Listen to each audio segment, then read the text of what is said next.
Hello and welcome to Cornell Keynotes. Today we will be discussing building a flood-resilient New York. My name is Sabine Jamal, and joining us in the studio today is Danielle Eisman, the Associate Director of the Cornell Health Impacts Corps. She specializes in public engagement, climate change, and risk communication.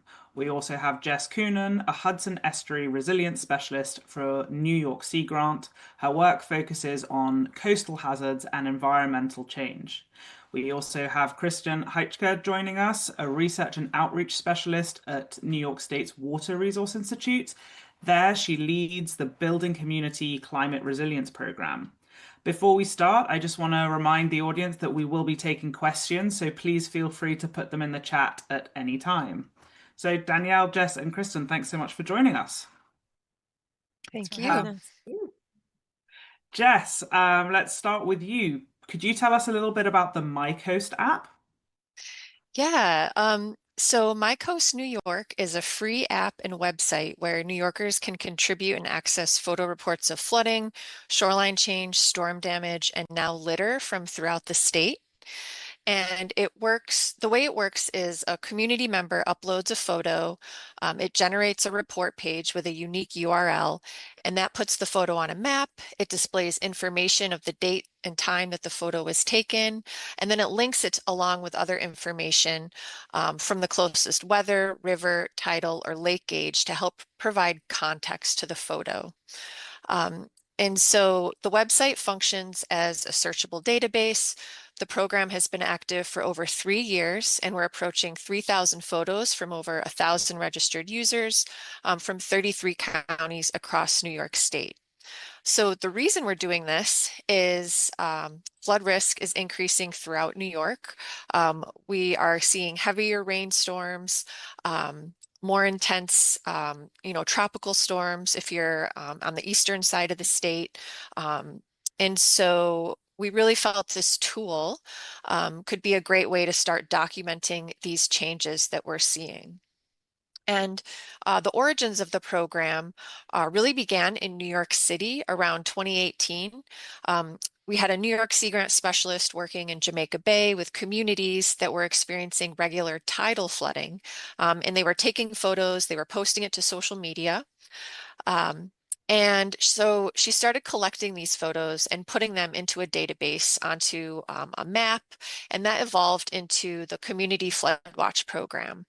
And so this program, it really led to better communication between the residents that were experiencing flooding, city government, and then researchers that wanted to help with the issue. And it really raised awareness of how serious this frequent tidal flooding was becoming. And so having this photo documentation, it really helped pave the way for some of the solutions that we are seeing today in New York City. One example is the FloodNet program, where they're installing real-time street level flood sensors into these same neighborhoods that are really flood prone. But I think the biggest takeaway was that it was a great way to engage community members and strengthen all those relationships. So then around 2020, a colleague in Long Island and I were interested in replicating this success to our areas of the state. So an opportunity came along to team up with some other Sea Grant programs. We surveyed the different tools that were out there for collecting this type of photo data. And we ultimately settled on MyCoast and went live in 2022. And today it's a partnership between New York Sea Grant and the Water Resources Institute of New York. So the reasons we went with MyCoast is it's very customizable. We currently have 4 photo reports that are active right now. We've got the Flood Watch, which is kind of our most used photo report, and that's for tracking flooding across the state. It can be coastal flooding or inland flooding. We have the Storm Reporter tool, which is for documenting damage after a storm that's caused from wind, ice, snow, or flooding. We recently launched a Litter Watch tool to help, bring awareness to litter that's winding up in our waterways. And then we have a series of stands at different locations called Coast Snap. And so that's where you put your camera in the cradle and you get a time lapse of a changing shoreline over time. And another reason we went with MyCoast is it really takes care of all that back-end data management, so our team can really focus on outreach. And the biggest challenge with MyCoast is probably the name, because it is a statewide tool. Anyone can use it, whether you're in the Adirondacks, the Southern Tier, Central New York. It has coast in the name, but it is a statewide tool to track any type of these changes that we're seeing. So what you're saying is you don't need to live by a big body of water to use it. Exactly. It could be, flooding in an agricultural field if you wanted to capture that. Mhm. Awesome. So Kristen, can you tell us how you got involved? Yes. So, broadly, the New York State Water Resources Institute is interested in helping to reduce the vulnerability, increase the resilience of the communities in New York State. And we do that through looking at reducing the exposure, the sensitivity of those communities, and then increasing their adaptive capacity. And we saw MyCoast as a tool that works across those factors that influence resilience. So particularly, we're interested in the fact that it captures information at a very local level, particularly about small systems that aren't well monitored or modeled, urban systems that are really complex at a very local scale. Um, and gets at impacts, which I think are hard to capture, and then sort of democratizes the flood resilience planning process. That's the ideal, I think, is really getting people involved in not only collecting information, but really thinking eventually about, what are the impacts and how can they be involved in reducing those impacts. So we actually first got involved in MyCoast really before MyCoast started. So, but when Jess was talking about when the New York Sea Grant folks were working in New York City, we worked with a really exceptional Master's of Regional Planning student at Cornell to develop one of the predecessors of MyCoast, and there were a number, and we worked on just one of them. Then Jess led the team to really come up and develop MyCoast New York. And so we helped to fund, we were one, New York State Water Resources Institute is one of multiple funding sources um, for MyCoast New York. But so we've really been, it's been I think an exceptional partnership. We have someone on the steering committee. We have a couple people working on the outreach committee, involved in a number of ways, developing materials, thinking through problems and issues, and just helping just promote the use of the tool around the state. Awesome. So it sounds like you got involved to bring more engagement and promotion to the app. Is that correct? Yeah, that's one of the pieces of it. That's one of the, yeah. Awesome.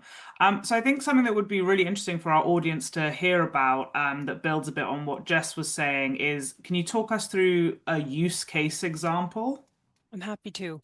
Yeah, so um, one of the things about how MyCoast currently is used, there are, the name itself is a tiny bit of a misnomer. It's called MyCoast, so people think of the coasts of New York.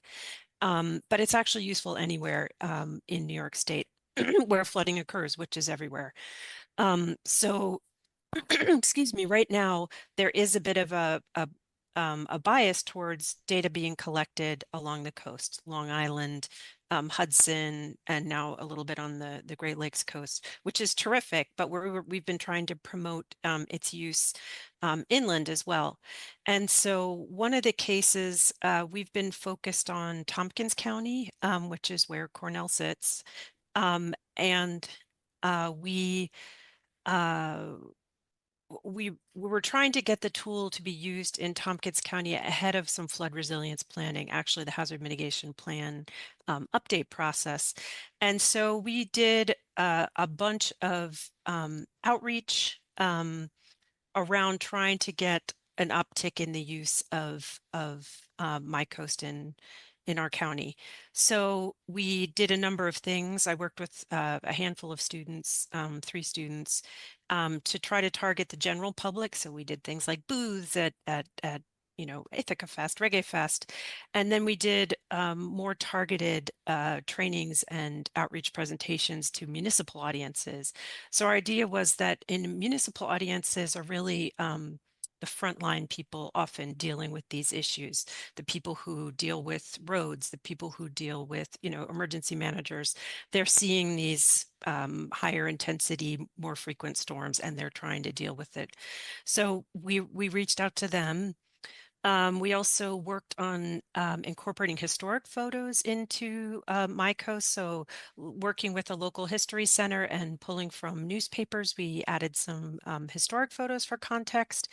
And then we also worked on developing outreach materials, so fact sheets and social media templates and guidance around using historic photos, and sort of a package of materials that a county could look at and might help them use MyCoast ahead of some planning process. And I'll say we did okay. It's a work in progress. I think we started with one photo from Jess in our county, and by the end of this, I think there's 51, something like that. So not massive. I think there's work to still be done. We've made great inroads with the emergency managers in our county, and hopefully a connection with the state emergency managers organization as well. But we're just needing to communicate and work with some of these municipal officials to see it not only as, something that will help with this long-term planning process, but it might be helpful in the very short term for them. It's a way for them to collect information, compile it, and then there's a super easy interface database that can help them make reports, so hopefully it can be sort of win-win for them. So yeah, that's one of the things we've been working on. Awesome. That's really exciting. So Danielle, was it Kristen that brought you in? I think so, or Riwa, Okay. also from the Water Resources Institute. And it's hard to remember what year, because I think maybe, something big happened in the past 5 or 6 years that kind of helped us lose a little bit of track of time. But I think when you all were starting to think about promoting MyCoast, as well as the Submerse New York project. I think Riwa and Kristen and Jess, we all somewhat worked together to think about how we could develop some projects to better communicate about MyCoast. And through our collaborations and discussions, we developed another project idea of trying to improve community awareness and preparedness around flooding. So we created this project called A Hard Rain's Gonna Fall, which is a storytelling project that we piloted this past summer and fall. We held multiple storytelling events around the community to develop a storytelling guide that other communities can use, as well as really trying to enhance or complement the data that MyCoast has been collecting around Tompkins County to better understand people's experiences with flooding. And I know before we started, I started uploading one of my videos of MyCoast in my front yard, where it routinely floods, and flooding management is a big issue here in Ithaca and across New York. It's a very wet state. We've built cities on top of swamps, and so now we experience wet basements and 6 inches of water in our basements and flooded streets. And I was preparing a presentation that I gave last week about the Hard Rain's Gonna Fall project, and I realized I do have quite a few photos that I've backlogged of flooding in my neighborhood and at my home that I need to upload to MyCoast. So I'll be doing that later this afternoon. So all of our flooded basements can count as our own individual coasts. Yeah. Exactly. So a lot of our audience come from health background. We all work in some form or other in public health.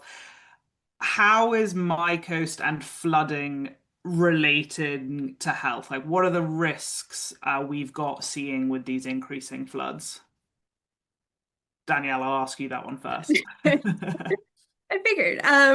So, I mean, there's numerous health risks associated with flooding. The biggest one is drowning. I think people don't really, perhaps are not that well aware of how powerful water is, even in small amounts. So, 6 inches of flowing water could take a person down. 12 inches of flowing water can carry an SUV, away. So that presents a real challenge in terms of people's safety.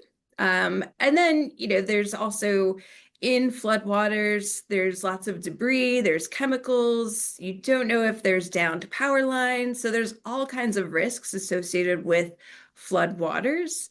As well as if your home is flooding or if your home has experienced a significant flood, then there's additional health impacts associated with mold and air quality.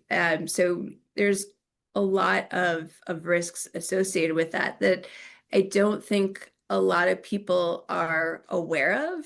And that's one of the things that we recognized as we were developing these projects, is that there is a lack of awareness of flooding impacts and what the risks are. So we developed a magnet, a refrigerator magnet, and we've been handing that out to folks at our events so that they could put it up on their refrigerator. And we encourage having a flood preparedness plan for their home, but if they don't have that, then we provide some additional steps of what people can do if they're experiencing a flood right now.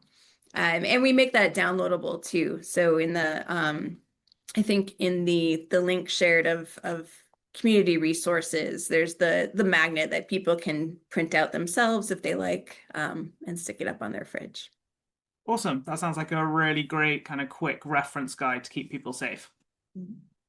I think, Sorry. I just might add one thing that, Danielle, you summarized all that very well. The one thing I'll add is that there are some real mental health impacts, not only from, dealing with the stress of being flooded and having to deal with, how do you fix all the problems that present themselves, but also dealing with long-term stress of having a risk, should you move, should you not move, is your family safe?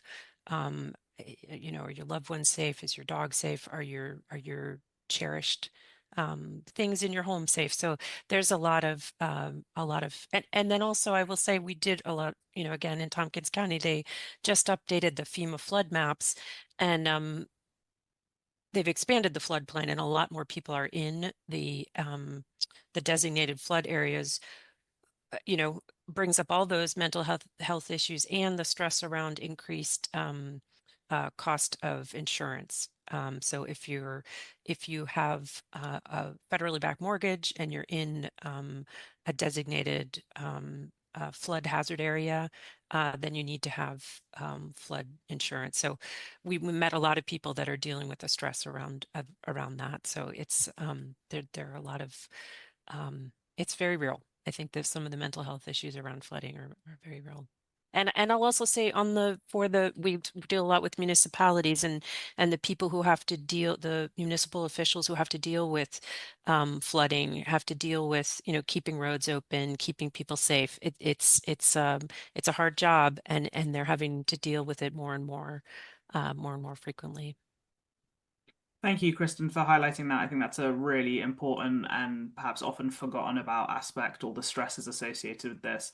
You mentioned maps. Is that linked to the project Danielle briefly mentioned, the Submerse New York? I think I don't know that they have been explicitly. Yeah, I could take a minute to talk about Submerse New York if that That would be makes great, sense. yeah. Yeah. So Submerse New York is actually a project primarily funded through FEMA, but also funded through New York Department of Environmental Conservation.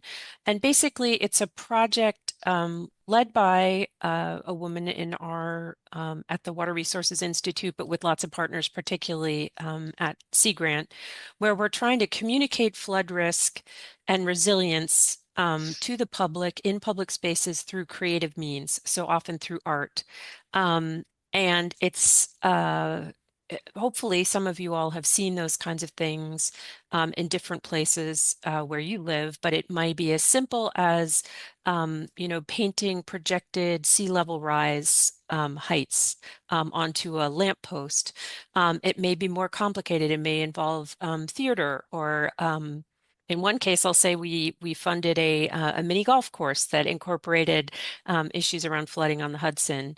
So this project, basically, again, it's a pilot. So we have a small amount of funding to work with communities to develop these types of projects. I think we've worked with about 9. We have a few more underway now. And again, the projects have ranged from mini golf course to a number of worked with murals in public spaces. But a lot of really creative and interesting idea. We're working right now with a group that wants to put up some sculptures along a bike path to talk about SAISH events on Lake Erie. So what we've done is we fund these pilot projects to try to get communities developing these creative ways to think about and reach a broader audience in thinking about flood risk and resilience. And then we've also developed some materials so that can help with that. So we have a story map that shows some of the pilots that I've talked about today. It kind of points communities to funding resources. We've also developed a database of existing efforts from around the world. So examples from all over of how people are trying to do this in their communities, and then you can query them to get ideas and inspiration. So if you're looking for a campaign that is non-structural, but more, temporary, and you don't have a lot of budget. What are some examples? And there have been some really interesting ones. I know in one case people used beach balls at a music event to show that that area was actually forecast to be underwater in 50 years. So difficult stuff, but powerful and sort of a creative, playful, trying to incorporate creativity and play into how people think about these issues and how they might deal with them. Oh, and one thing I didn't mention too is that we developed kind of a process for a needs assessment in a community. So what are the issues? Where are the issues? What might work in your community? And so we have a series of questions and then posters, and people can put sticky notes on. You can work with the community to try to incorporate this information into developing practices and developing projects in your community. So those are all in that story map. But yeah, again, I guess I'll just say that the process that I just talked about looks different, depending on the community you're in and if you have a specific artist you want to work with. But then again, the outputs are all very different. One, just I'll mention, we funded a group up in the Kettle Lakes of just north of Ithaca, between Ithaca and Syracuse, and they've worked with a local artist to create a movable mural that they developed together that's going to go from town to town. There are 5 different municipalities where this mural is going to go around the community. And he's an Onondaga, an incredible artist. Brendan Lazor created this mural. So it's been really a fulfilling and interesting project, and lots of new directions to go with that. That sounds awesome. It's really amazing to hear the creative aspect as well. And all 3 of you have spoken to ways the community are getting involved. We actually have our first question from the audience, so I'd like to ask that before we go back to the other questions. When there have been some flooding in lower Manhattan buildings, apparently one of the reasons these buildings survived those floods is because the utilities are no longer kept in the lower levels, in the basement levels. In homes, that's not the case. They normally still are kept in those lower levels. Would you have any recommendations for homeowners on what they could do regarding those utilities? I think there's a lot. I bet Jess, you could handle that one well. Mhm. Sure, yeah. So, yeah, raising utilities out of the basement is a flood mitigation action that you can take. Um, and yeah, you can do it in private homes, and you really have to have the space to be able to do it. I know in my home, we don't really have a space to raise the utilities. And I believe that it can also, if you're paying for flood insurance, sometimes, depending on where you are in the floodplain, it can also lead to reductions in the cost of flood insurance. And often, you'll see places that have maybe flooded in the past, like I'm thinking of a restaurant in Kingston near where I live. And yeah, you go in and you see that all of the electrical outlets are kind of, shoulder height throughout the whole building. Everything's raised up because they've experienced floods in the past. And when you raise the utilities, the idea is you make it more resilient. It's easier to bounce back and recover from the next flood. There's also with the newer water heaters. I have a heat pump water heater because one of the many times that my basement flooded, it knocked out the water heater, which was the older kind that had the pilot light at the bottom. So this one, the electric component of the water heater is at the top of the water heater. So there's developments in appliances that are a little bit better prepared for this, keeping things elevated. There's also the I forget what the electric water heaters that you could put on the wall, that don't have a water tank. So that's something that could be raised. But yes, and all of my appliances in my basement are up on, cement blocks and boards, and everything is raised, and lots of plastic bins to keep everything secure. So even if, like Jess mentioned, many homes might not have the space to completely remove them, even something like raising them a couple feet within your basement would be a good avenue to take. Yeah. And then I've also put in French drains and a dry well. So hopefully, knock on wood-like elements, that we may not have another, 6 inches of water in our basement, but we'll see. It's a constant experiment. And I'll just add too. So Jess and I are involved in a group called the New York State Floodplain and Stormwater Management, Managers Association. Nice FISMA, which is a terrible mouthful, but so almost all municipalities in New York State have a floodplain administrator that helps with sort of the technical administration of the flood insurance program, National Flood Insurance Program. But they also have a ton of knowledge and can connect you with resources about, how might you go about elevating? Are there resources to help you do that? So that's one place. Nice FISMA. Their website is newyorkfloods.org. But I will also say that, when we think about planning and reducing flood vulnerability, in an ideal world, you're first thinking about how do we not put more people at risk. So we know, we do all these efforts to kind of map and understand where flooding does and might occur in New York State, and can we come up with strategies to reduce putting people, particularly critical infrastructure, vulnerable populations into flood areas. So our first line of defense is, try to keep people out, make those functioning, lively floodplains that, provide a big benefit to New York State through, activity, recreation, and possibly recharge.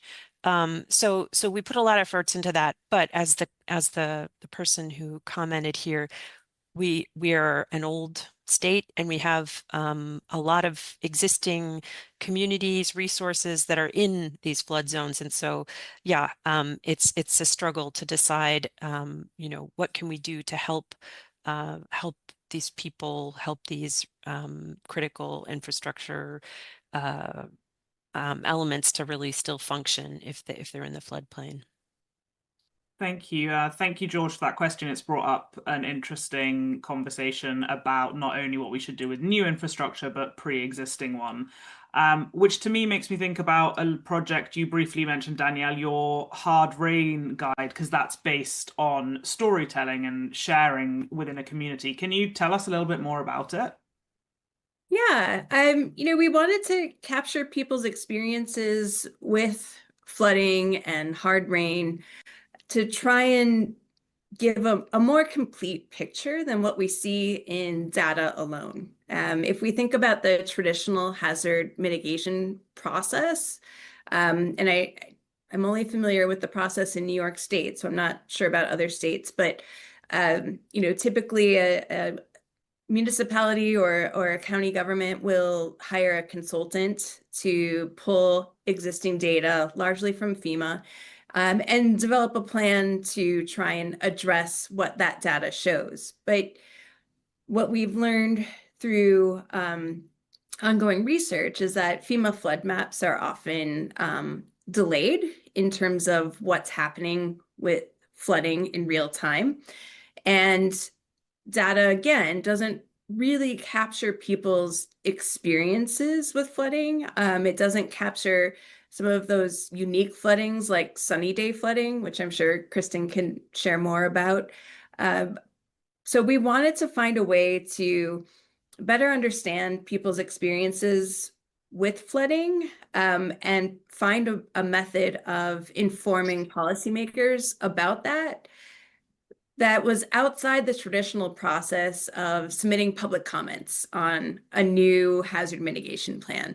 So, we developed these storytelling events, not only to understand what's happening locally and use a different method of public engagement for policymakers, but also develop a process that other organizations or communities could pick up and replicate in their area. So we ran, as I mentioned, 5 storytelling events throughout our community, and we tested out different locations, different time, offering food, not offering food, all these different little variables, and working with different partners to see what would bring out the most people and who would be willing to share stories. And we wanted to make it enjoyable, that it wasn't kind of that, I guess, traditional public engagement process where you go to a community meeting and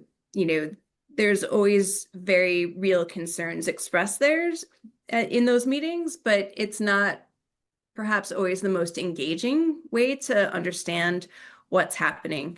So we captured roughly 25 or 30 stories throughout this process with people's permission. And we've been able to capture some really interesting insights. And I think for me, in my observations of doing this project and hearing people's stories, is that there's a real hunger across community members that want to start addressing these issues and start working together and start building more of that community resilience, whether it happens through policy or through individual action. But people want to connect. They want to tap into their existing skills, and they want to be prepared for what might come next. And we talk about kind of flooding in terms of those big floods that happen, and even in my own neighborhood, we've mentioned that it's been roughly 100 years since we've had a 100-year flood in Ithaca. So we're kind of primed and ready, especially after hearing what's happened in North Carolina after Hurricane Helene, and what happened in Texas this summer, as well as Vermont. So it's on people's minds on what they can do to be prepared, but I think finding those connections has been difficult. So this project has, I think, facilitated some of that. Awesome. That sounds like a really great project. Jess, is there any integration planned for some storytelling as part of My Coast? Um, I don't know. Is there, Danielle? I think it's a We've nugget of an idea, right? Yeah. yeah, Um, we've talked about whether or not we can integrate that, but we thought it'd be a cool idea. So, So we'll watch this space for potentially some more further afield storytelling. We have another question from the audience that, Kristen, I think it's probably most applicable to you. Do you know of a national clearinghouse for information of art products like the one you mentioned, either nationally or even internationally? That's a really interesting question. I mean, I will say that what we have, what we've put together includes examples from around the world. So in our research, we didn't find an existing clearinghouse. They may be out there. If somebody finds someone, send it my way. I'd love to see it. But for now, we do have the one that we put together. And again, it does include examples from around the country and around the world. Awesome. Thank you for that question. Something you mentioned when you were talking about the hard rain guide, Danielle, was about community resilience. And I know that there's the Flood Resilience Network. Is that linked to anything you're doing? well, somewhat. I think we could point the finger at Jess for that. She, she, yeah.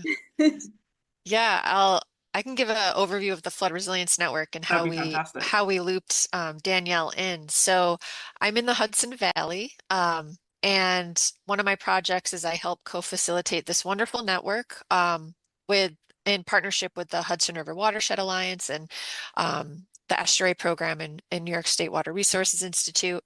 But the goal of this network is really to connect local governments that are taking action on flood resilience. And the reason we have a need for this is just recognizing that adapting to flooding really does fall on local governments in New York, who have very limited capacity. There's a lot of turnover. And just from what we've seen, this work really is advanced by dedicated individuals, and it can be kind of lonely work when you're like trying to, bring up this important efforts, and there's so many other competing interests in a community. So it's a peer learning network. We bring people together to learn from each other and just get inspiration in that way. The network was started in 2018 by 3 communities that were especially hard hit after Sandy and Irene. And today we have over 100 individuals from 34 municipalities and 38 partner organizations. And you can check out the website, hvfloodresilience.network.org.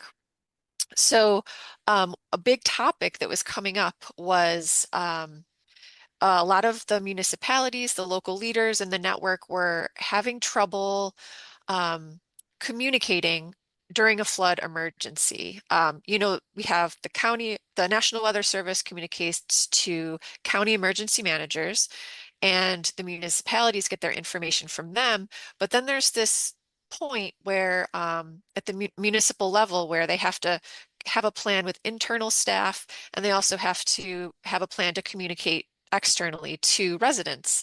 And that's really challenging, and people are not trained on this at all. And so through conversations, we had a flood emergency communications working group. We kind of identified that this was a big need. And just serendipitously, I was connected to Danielle and learned about a training that she was doing on risk and crisis communications more broadly. And so we asked, hey, can you adapt this for flooding for our community members? And we held 2 trainings this spring that were really successful. And I'll hand it over to Danielle to see if she has anything to add.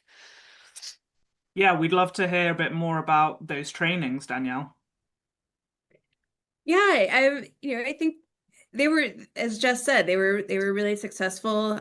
Kristen was at one of the trainings as well, and they're the folks working in a lot of these municipalities and county agencies have a real dedication and passion for keeping people safe and keeping them out of flood risk zones, especially when there is a flood.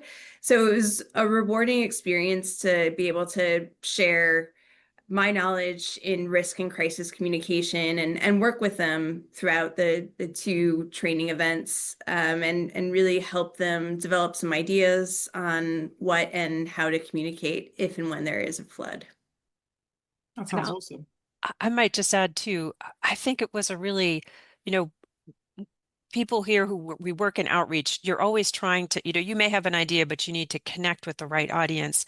And I feel like this was just a great example of, Jess and her partner Emily Vale at the Hudson River Watershed Alliance doing the good listening, the important, like what are people really wanting? What do people really need? And then being a connector and sort of having your feelers out and making the connection to Danielle and then getting Danielle in front of the right audience, this kind of primed audience. And I'll just say, was it 6 hours? It was a long day. But I mean, and Danielle presented, I think she said basically a semester's worth of work in 6 hours, boiled down, kind of focused on what a municipal audience might need. And I mean, maybe wrapped is too strong a word, but they were into it. I mean, and that was an intense, it was an intense period of time. So again, I think that both speaks to Jess doing the good work of finding the need, connecting with the right audience, and Danielle just keeping it interesting and engaging and kind of, yeah, thinking about what they could digest and what would be useful, and then how could you do it in a way that's interesting. Fantastic. So we've mentioned a few tools that have been posted in the chat for everyone to check out. And I know all of us are, we all work in New York State. But it sounds like the hard rain guide and maybe even your communication training, Danielle, those could be applicable outside of the state. Is that correct? Yeah, absolutely. And I know we didn't queue up this link, but I think our risk management training, our rural risk management training might also be applicable. Yes, that's true. We will get that sent over on the chat now. Danielle, do you want to tell people a little bit about it? Yeah. So we developed a risk management training that takes roughly 90 minutes to work through, and it touches upon the unique needs of rural communities and how they can respond to risks in their community. And after walking through that 90-minute web-based training, you end up with a risk management plan for your community. And the risk and crisis communication bit I contributed to. Sabine, I think you covered 3 or 4 of the modules. But it's a nice digestible format, that gives people the information that they need in order to develop a risk management plan. And it is focused on rural communities, but people in other areas would probably find it useful as well. Thanks. I'll step out of the host role for a few seconds to just compliment what Danielle has said. And yeah, we've got this short one that's 90 minutes long, focused on rural communities, but we actually even have a 5-hour version. You can find it at the same website for the link that's just been posted. And that one is relevant to whether you're rural or not. And also to community-based organizations. So you don't have to be officially at a public health organization. So that could be a useful resource for other people. Sabine, Yeah. I just was going to say that the Submersed New York, there's New York in the title, but the resources around that would be useful to people in other states. So the database that was developed and any of the needs assessment tools, I think, could be useful to anybody, most anywhere. And then I'm sort of speaking for Jess here, but My Coast New York is New York focused. There's a lot to be learned from some of the resources in My Coast, New York specifically that could be applicable elsewhere. But then I can't remember if she mentioned, but there is My Coast in a lot of other states. I'm not, you would know how many, but I know Rhode Island. I know there are a number of states that have a My Coast developed specifically for their states as well. And internationally there are, lots of um, uh, very interesting and useful community flood community science projects. So Awesome. Thank you, Kristen. So I've got two questions that I'd like each of you to answer. So the first one is if you could just have one takeaway from all of these projects that you would want people to know, what would that be? And Jess, I'll ask you first. Um, yeah, I think a lot of these projects really touch on that important piece of community engagement in any type of planning process, any type of decision making. It's really important to engage the community, to build those relationships, to feature their voices so that there's, buy-in to well, whatever plans are moving forward. And a lot of these tools are really ways to do that. Some of them are more creative, some of them can be putting out a call like My Coast to, hey, like send in your photos. But I think that's kind of the core thing and something that, you know, I think if there was more effort put towards community engagement in a lot of different things, maybe we'd have some better outcomes. Thanks, Jess. And Kristen, same question to you. I'm going to cheat and tack on a little bit to Jess's and then have my own thought. But one thing that I agree with everything that Jess said, I'll say too that one thing I sit at Cornell University, I think we wrestle with all the time is that we are not the experts. We may be an expert, but we're not the experts. We bring certain expertise that might be useful, but we have to really think about democratizing expertise. We all have expertise. And I think hearing people's stories, using My Coast to, learn about what really, is to be true in your place, your community, I think is very powerful. And I think it's the only way we're going to deal with some of these complicated problems. And I guess that's my second thought is that, these are complicated problems and they're not getting easier. They're, things are elevating. And so, we have to think about sort of not only like the great question, what do we do with this existing infrastructure? Can we, tweak it to make it safer? Can we move things around a little bit to make sure that our systems are functioning as well as they can? Do we need to retreat in some cases? Or do we need to pull out an emergency room out of the flood zone? What a floodplain.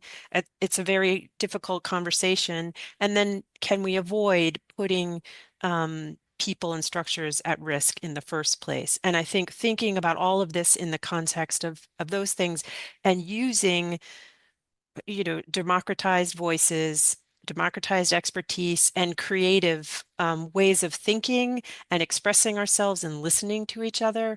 I think that's the only way we're going to get to some solutions to these problems. Thank you, Kristen. Very powerful points there. Danielle, how about you? There's no way I can top that. No, I think Jessica and Kristen both said or made the same points that I was going to make. That these community connections are really important, and I think that really shines through every time we experience a flood. It's when it's oftentimes the first time we meet new neighbors is when the power goes out and the street is flooded and we all have water in our basements and we're trying to figure out what to do. And so I think that if there's a way to increase that community connectedness before there's a flood so that people are better prepared and know what to do and have early response resources available to them, because oftentimes it takes a while for responders to come through. So having that neighborhood connection, I think, is critical as well. Thank you. And then just a final call to our audience. If you have any questions, please get those in now. And I'll ask my other question while we're waiting to see if anything comes up.